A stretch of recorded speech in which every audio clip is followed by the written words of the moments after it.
Hey folks, Pat Flynn here, and welcome back to the Daily Strength, where we talk all things fitness, minimalism, generalism, and beyond.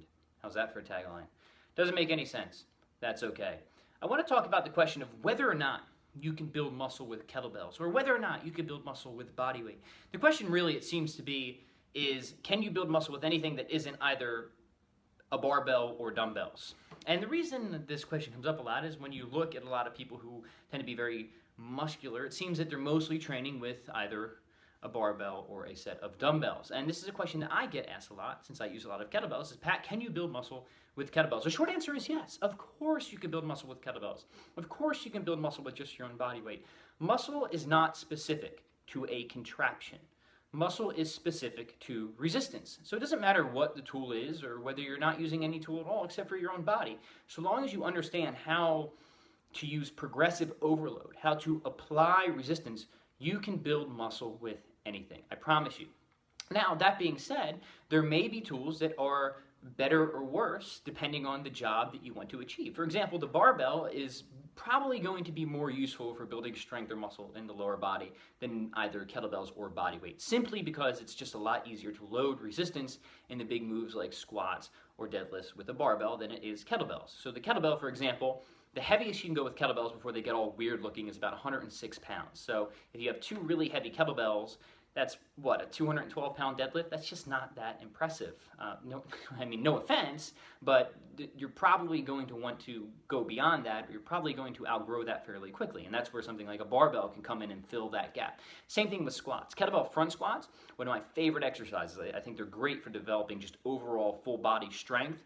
But if we're talking about moving beyond a certain point, it's going to be a lot easier to load a high degree of resistance by either putting a bunch of weight on your back or your shoulders in a back squat or front squat than it is trying to hold really two heavy kettlebells out in front of you like this, because that's going to be more of a limiting factor, is just supporting them in the rack position, which is great by itself. But if we're just trying to build as much strength or muscle in the lower body as possible, barbell might be a better tool for the job. So there's really two answers for this question. The first answer is you can build muscle or strength with anything. It doesn't matter whether it's barbells, kettlebells, body weight, bands, cables, so long as you have the right amount of resistance and you understand how to apply that resistance appropriately, then you're going to be successful. I promise you. The other half of that question is, are you using the best tool for the job? And that's something that you have to consider.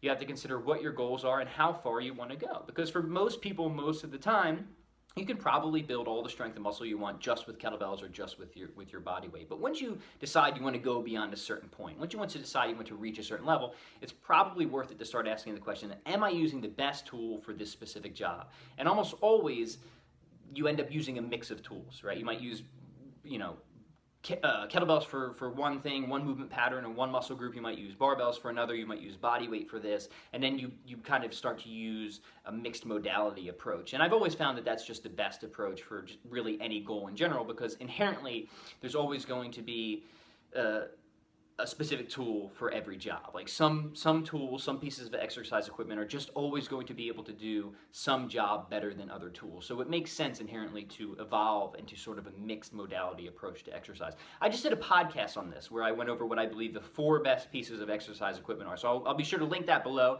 That'd be a great way to continue this conversation. This has been the Daily Strength. I hope this has been helpful. And please let me know your next questions. All these questions that I answer on this show are completely by the questions that I get either through comments on social media or via email. So get involved in the comments. Let me know what you think. Let me know what questions you want answered, and we will catch you on the next episode.